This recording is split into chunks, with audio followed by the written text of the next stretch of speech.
गजब का दिन होने वाला है। लंबी एक राइड होने वाली, बहुत लंबी। तो भाई ये देख लो कितना जाम लगा हुआ है ऋषिकेश में।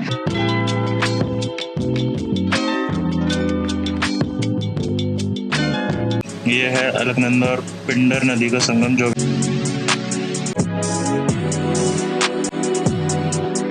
हो गई, थोड़ी सी स्लो हो गई। सड़कें खराब हो गई थी, छोटे छोटे टाउन के बीच में से गुजर रहे थे हल्का। चलो फाइनली मतलब रात के। गुड मॉर्निंग गाइस, कैसे हैं सब लोग? आई होप मज़े में ही होंगे। और मैं आपको गुड मॉर्निंग कर रहा हूँ धारचूला से। और ये देखो व्यू, इधर हैं हम इंडिया में और ये सामने नेपाल। और इतना गजब व्यू है कि मैं बता नहीं सकता। ये देखो,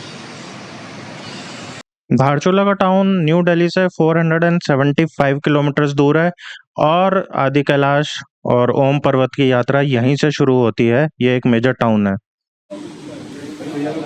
तो भाई मैं यहाँ पे अब मैं बता देता हूँ, जो होम स्टे है ये गुंजाल होम स्टे करके है और बहुत ही प्यारा है। मैंने आपको वीडियो दिखा दिया है कि कितना प्यारा यह होम स्टे बना रखा है इन्होंने। और इतना बढ़िया खाना, सब कुछ, हॉस्पिटैलिटी वगैरह इतनी बढ़िया थी कि मुझे मतलब डेफिनेटली मैं मेंशन करना चाहूँगा अपने ब्लॉग में। और जो हमारे साथ में जिन्होंने सारा अरेंजमेंट करा हुआ है, गौरव भाई, तो इनका सब कुछ है यहाँ पे, अरेंजमेंट वगैरह सब कुछ है। तो मैं इनका नंबर आपको शेयर कर दूँगा, जिस नंबर पर आप कॉन्टैक्ट करके और यहाँ पे बुकिंग वगैरह करा सकते हैं। मैं डेफिनेटली 10 ऑफ 10 रिकमेंड करूँगा कि इनका आप होम स्टे लीजिए यहाँ पे। और डेफिनेटली मतलब आप धारचूला में इससे बेहतर भी आपको मिल सकते हैं, पर इस रेट पे और इस उसमें आपको मतलब मैं ये बोलूँगा कि डेफिनेटली वर्थ द मनी जिसे बोलते हैं ना। और बिल्कुल मतलब टू द पॉइंट जो होना चाहिए। और इनके पास आप पास परमिट वगैरह की बुकिंग वगैरह भी कराना चाहते हैं तो वो भी सारा कुछ अरेंज कर देते हैं बहुत ही अच्छे रेट्स में। तो मतलब डेफिनेटली मैं 10 ऑफ 10 इनको रिकमेंड करूँगा। और डिटेल्स आप देख लो, नीचे आ रही होंगी अभी, ठीक है? और मैं डिस्क्रिप्शन में भी दे दूँगा। तो ठीक है, मिलते हैं जल्दी। भैया के नाम से आओगे थोड़ा डिस्काउंट लग जाएगा आप लोगों को। डिस्काउंट भी मिलेगा, ठीक है? ओके भैया, ओके, थैंक यू। तो भाई अब यहाँ से निकल रहे हैं। देखो तैयारी हो चुकी है, सामान पैक हो गया है और बस निकल रहे हैं। तो परमिट आते आते थोड़ा सा टाइम लग गया था। तो धारचूला से जैसे ही हम आगे निकले, थोड़ा सा रास्ता हमें अच्छा सा मिला और फिर उसके बाद मिला एक बैरिकेडिंग जो कि रोड रिपेयर होने की वजह से लगा हुआ था। सामने नेपाल है। ये भाई लोग हैं साथ में।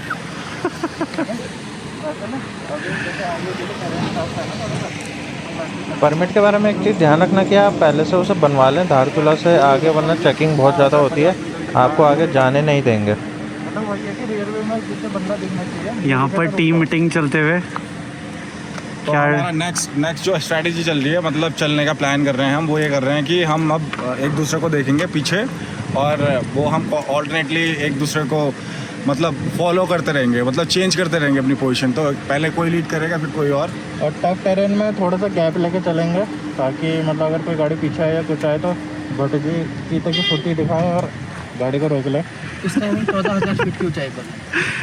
अरे वो तो दिखा दो, अपना लुक तो दिखा दो। कितने हज़ार माइनस करना? बियर ग्रिल्स वाला लुक तो दिखा दो। 14,000 वर्ष कर ये वाला दिखाओ पहले आप।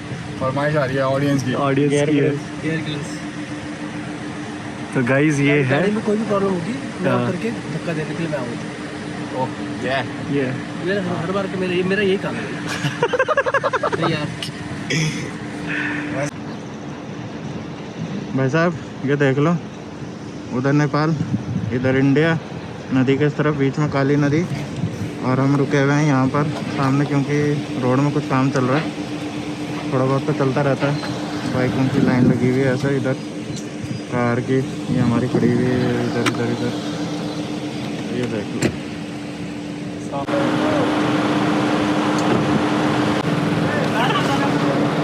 आधे घंटे का ब्रेक होने के बाद रास्ता खोल दिया गया और सारी नहीं यार, सारी गाड़ियाँ, मतलब क्या हो रहा है यार, सारी गाड़ियाँ चल दी आगे को, ठीक है?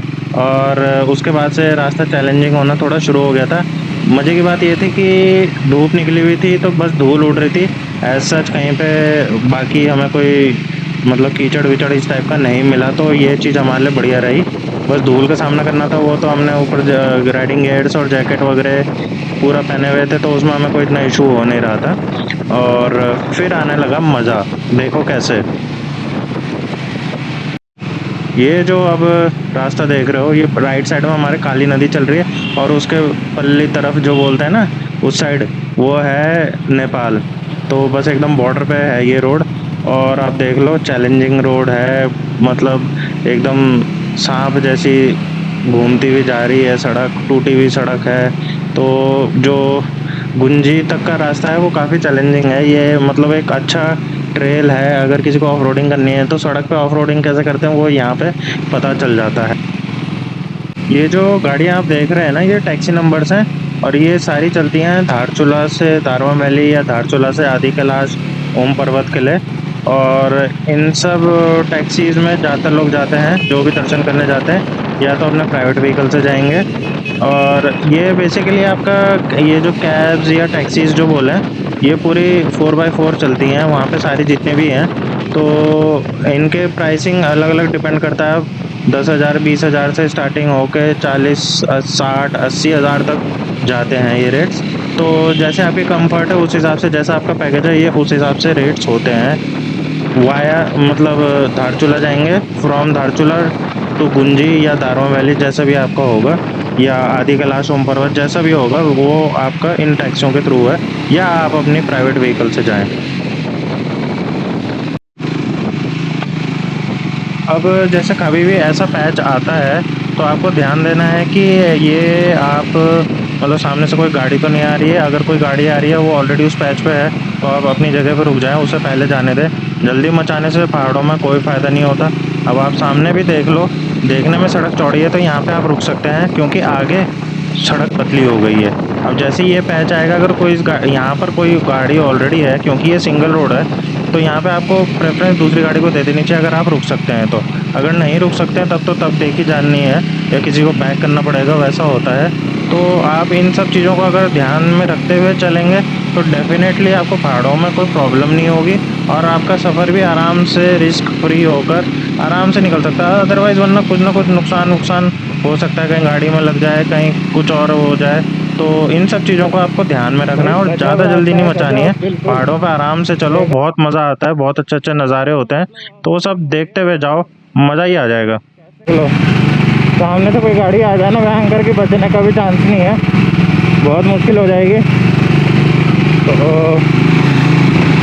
यही कर, इसलिए तो बोलते हैं आदि कैलाश ओम पर्वत डिफ़िकल्ट है।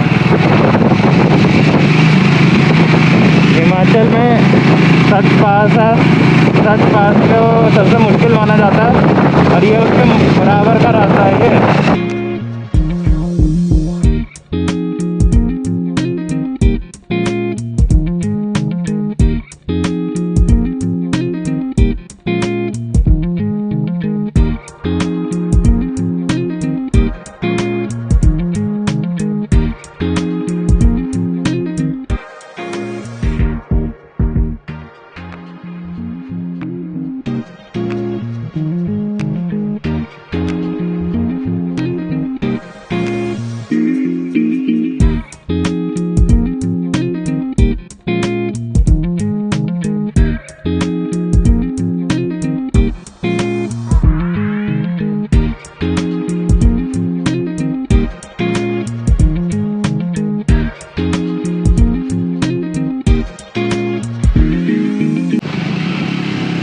अब जो आप आगे देखने वाले हैं वो कुछ एक फेमस हेयर पिन बैंड्स हैं जो इस रास्ते में पड़ते हैं। यहाँ आने से पहले मैंने बहुत सारी रील्स और बहुत सारे व्लॉग्स में देखा कि भाई ये तो गजब ही रास्ता हो रखा, भाई बंदों की गाड़ियाँ नहीं चढ़ रही, बाइकें नहीं चढ़ रही, और वहीं पे लोकल ड्राइवर जो थे उनके कार वगैरह आराम से चढ़ जा रही थी।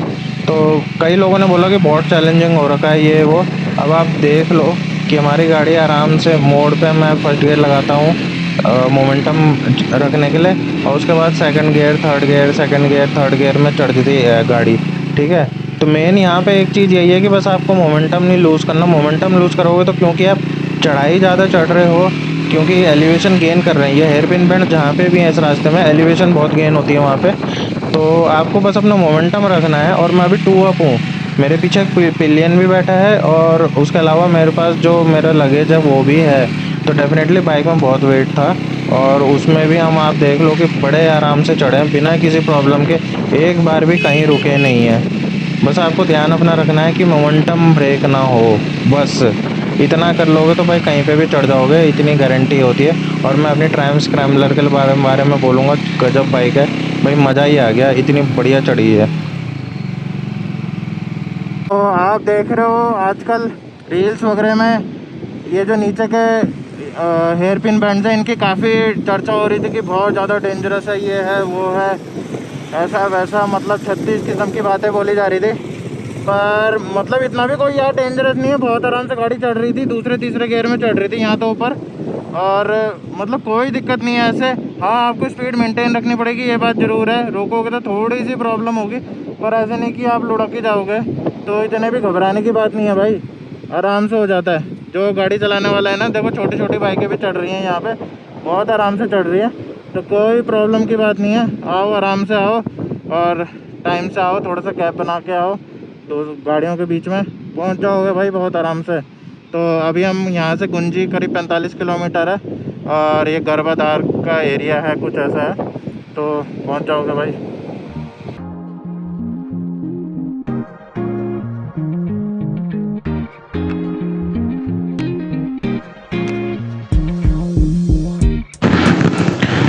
तो जैसे ही सीनरी का आनंद लेने लग जाते हैं तो ऐसा कुछ रास्ता आ जाता है कि भाई हमें पूरा ध्यान सड़क पे लगाना पड़ता है। और जैसे चैलेंजेस जो आते हैं ना, इनमें भी बाइक चलाने का मज़ा ही और है भाई।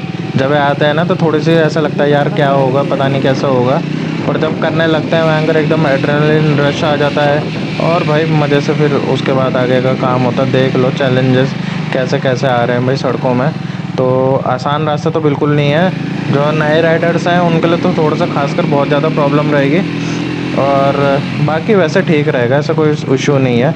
तो देख लो और भी लोग जा रहे हैं यहाँ पर।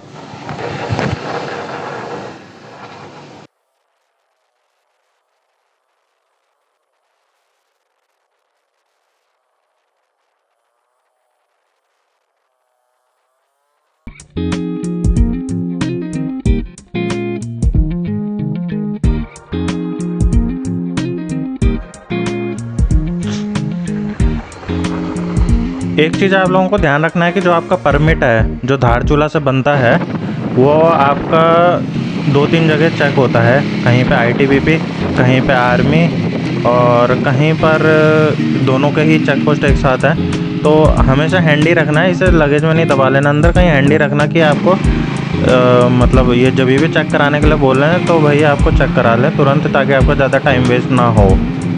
और हमने अपना पास चेक करा और आगे निकल गए। तो देख लो कैसा रास्ता है कि मतलब एक बार में एक ही गाड़ी निकल सकती है, तो हमें रुकना पड़ा और दूसरी गाड़ी को पास देंगे तभी आगे निकलेंगे। तो मतलब ऐसे ऐसे रास्ते हैं कि मतलब आपको देखना पड़ता है कि कैसे चलना है और कैसे रुकना है, सारी चीज़ें तो मैनेज करनी पड़ेंगी भाई। तो आप ये भी देख लो कि कुछ लोग ट्रैकिंग करते हुए भी जा रहे हैं। अब ये कहाँ से जा रहे हैं, कहाँ से आ रहे हैं, ये कुछ नहीं पता हमें। तो किसी को पता हो तो भाई कमेंट में करके बता देना कि क्या रास्ता है, कहाँ ट्रैक कर रहे हैं लोग, बता देना हमें, ठीक है। और जब भी कभी ऐसे पैच से जाएं तो हमेशा ध्यान रखें कि जल्दी चले जाएं, रुके ना आलतू फालतू। और ऊपर से पत्थरों वगैरह का भी ध्यान देना। देखो आप हवा भी चल रही है, पूरी धूल उड़ा रही है, तो ऐसे में ये पत्थर वत्थर भी गिरते हैं ऐसी धूप में, ऐसी हवा में, तो उसका आपको ध्यान रखना है कि कहीं आप ऐसे किसी पत्थर में या उसके चपेट में ना आ जाएं। तो हमेशा सावधानी पूर्वक चलना है ऐसी जगहों पे। और जगह जगह देखो जेसीबी वगैरह खड़ी है, ख़राब भी हैं, चल भी रही हैं, ऐसे भी हैं वैसी भी है। तो मतलब काम तो सड़क पे बेइंतहा चल रहा है भाई, बहुत ज़्यादा काम चल रहा है, बहुत ज़्यादा। और सड़क पूरे रास्ते मतलब ऐसी थी, गाड़ी की हालत भी ख़राब थी, हमारी भी हालत ख़राब थी भाई, गड्ढों को उछल रहे थे। मतलब वो तो भला हो स्क्रैम्बलर के सस्पेंशंस का कि भाई मतलब थोड़ा सा हमें आराम मिला हुआ था कि इतने ज़्यादा गड्ढे नहीं लग रहे थे। और रास्ते का भी मैं बोलूँगा कि भाई बहुत अच्छा रास्ता था, व्यू वाइज सीनिक, सीने का रास्ता था भाई, मज़ा आ गया देखकर। और हमने यहाँ पे रिस्क नहीं लिया, हमने सोचा आने दो, कोई बात नहीं, क्या करेंगे, घुस के आराम से चलेंगे मौज करते हुए, थोड़ा सा रेस्ट भी हो जाता है कमर को, ठीक है ना, गड्ढों में। बस यहाँ पे हम लोग ऐसे ही चले जा रहे थे सड़क देखते हुए, कहाँ पे क्या होगा, अगले मोड़ पे कौन सा गड्ढा आएगा। और ये क्या एकदम से नहीं, हमें लगा कि सड़क अच्छी मिल गई है, पर नहीं, सड़क अच्छी नहीं मिली है, ये तो और डेंजरस सड़क थी, बजरी थी जो फिसलती है बहुत ज़्यादा। और मेरे जो टायर्स हैं वो स्टॉक टायर्स हैं, मैंने तो चेंज भी नहीं कराए थे, तो पानी में थोड़ी सी दिक्कत हो रही थी कहीं कहीं पर, क्योंकि ये हमारे वाले अच्छे टायर्स नहीं है। तो कमेंट करके सजेशन में बता भी दो कि भाई मैं कौन से टायर्स लगवाऊँ इसमें अगले, ठीक है। और रास्ता कुछ ऐसा है भाई, देख लो, रास्ते के बारे में हम कुछ नहीं बोल सकते, बस यही बता सकते हैं कि ये रास्ता ऐसा है। जितना आपको देखना पड़ेगा कि क्या सीन है रास्ते का।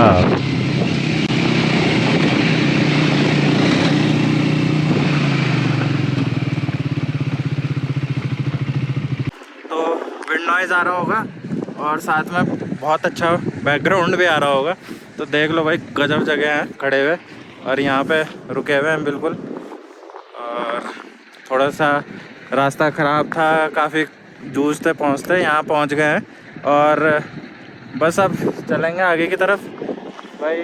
मतलब जो ये व्यू है ना, व्यू देख के हम लोग रुक ही गए, हमने बोला यार थोड़ी देर रुक जाते हैं, आज वैसे भी हमने गुंजी तक जाना है। तो बस पहुँच गए, सामने गुंजी दिख रहा है, आर्मी बेस कैंप पे, ज़्यादा नहीं दिखाऊंगा, ठीक है। तो बस यहाँ पहुँच गए और चलते हैं जल्दी से आगे भाई। मैं मतलब इतना गजब का एरिया है कि मतलब मैं विश्वास नहीं हो रहा कि उत्तराखंड में ऐसा सब कुछ भी है, और मतलब मज़ा आ गया भाई, मज़ा आ गया। मैं तो बोलूँगा भाई, जिसने ये जगह नहीं देखी ना भाई, मिस कर रहे हो लाइफ में, ज़रूर आओ इधर। कैसे आना है वो मैं देख लो, पूरा वीडियो देखो तभी पता चलेगा कैसे आना है, ठीक है। ये जो जगह है ये है व्यास वैली में, और व्यास वैली मतलब व्यास वैली, चौदास वैली, ये सारी जो वैलीज़ हैं ये बहुत ज़्यादा सुंदर हैं। तो इस साइड में जब हम व्यास वैली में एंटर करते हैं तो ऐसी लोकेशंस आती है जो ऐसे आपको सामने दिख रही है, नीचे ग्रीनरी, ऊपर गंजे पहाड़ या नंगे पहाड़ जिन्हें बोलते हैं, तो ये होते हैं बर्फ़ वाले पहाड़। ये पूरा एरिया बर्फ़ से ढका रहता है सर्दियों में, मतलब बहुत ज़्यादा बर्फ़ गिरती है, पूरा नीचे एरिया जितना भी है सब कुछ बर्फ़ में कवर हो जाता है। और सामने जो पहाड़ दिख रहे हैं, कुछ एरिया नेपाल का है, कुछ इंडिया का है, और मतलब गजब का ही सीन था, पता नहीं चल रहा था कहाँ पे नेपाल है कहाँ इंडिया है, ऐसा रास्ता था ये पूरे रास्ता, मतलब हमें जो लगा। और बस यहाँ पे खड़े होकर सब ने एकांत में बस यही नज़ारे का लुत्फ़ लिया है और कुछ नहीं करा है।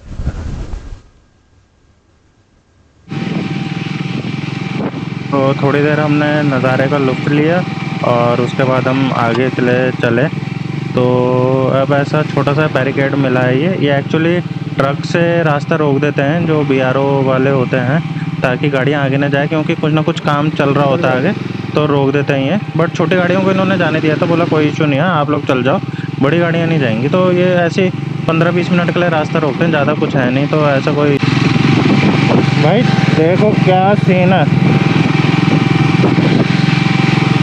मैंने मतलब एक्सपेक्ट नहीं करा था कि उत्तराखंड में कुछ ऐसा देखने को मिल जाएगा भाई साहब।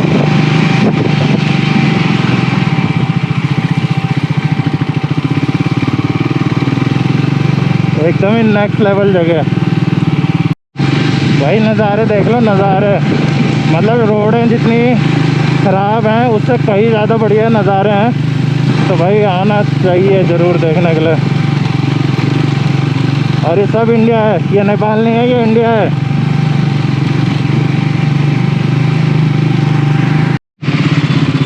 भाई देखो कहाँ मिलेगा ऐसा सीन,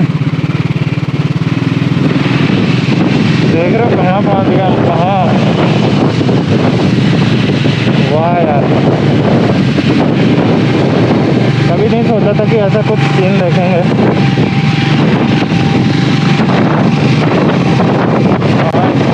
ऐसी सड़कों पे चल के पहुँचेंगे भाई, मज़ा ही आ रहा है। आराम से देखो ना, एक हाथ से चल रही गाड़ी, इतनी पावर आ रही है इसमें।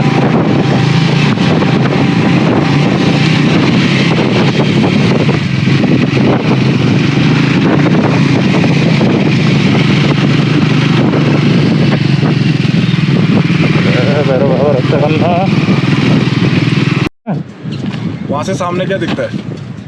आदि कैलाश का पर्वत दिखता है। अच्छा, आदि कैलाश पर्वत। हाँ, अब गुंजी गांव किधर है? तो ये रहा गुंजी गांव। यहाँ से ठीक है ना, यहाँ से जाएंगे तो गुंजी गांव, और इधर से जाएंगे तो आदि कैलाश कुटी, वहाँ पर जाने का रास्ता ये है। और हम आए हैं वहाँ से, कहीं से, कहाँ से आए हैं, उधर से कहीं से भाई, वो रास्ता। तो गजब सीन हो रखा है। चलते हैं आगे, चलो। जैसे जैसे सफ़र ख़त्म हो रहा था, यानी कि तीसरे दिन का, धारचूला से गुंजी का, तो वैसे वैसे लग रहा था एक राहत की सांस आई थी। और मतलब जो भी बोलो सफ़र के बारे में, जितना सुंदर था उतना ही कष्टदायी भी था, जितना रोमांचक था उतना सुकून देने वाला भी था, और जितना सुकून मिल रहा था उतना ही मज़ा भी आ रहा था। क्या हालचाल? तो भाई पहुंच चुके हैं गुंजी, और अपने होम स्टे को भी देख लिया है, खाना वाना खा लिया है। चाउमीन मिली है तो चाउमीन खाई है, और बहुत ही टेस्टी चाउमीन में लोकल इंग्रेडिएंट्स के साथ ना मज़ा ही आ जाता है। और अब मतलब थकान भी हो ही रही है, तो अब आराम करेंगे थोड़ी देर। मैं आपको व्यू दिखाता हूँ।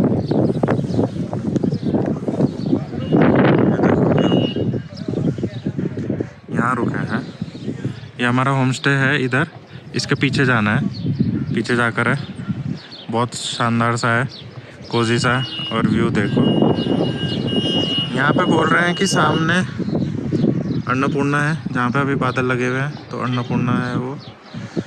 और ये पहुँचे यहाँ पे, देख रहे हो, अभी शाम के करीब 5 बज रहे हैं और धूप चली गई है और ठंडा पड़ने लग गया है। गाड़ी की हालत देखो, कुछ ऐसी हो गई है, देख रहे हो।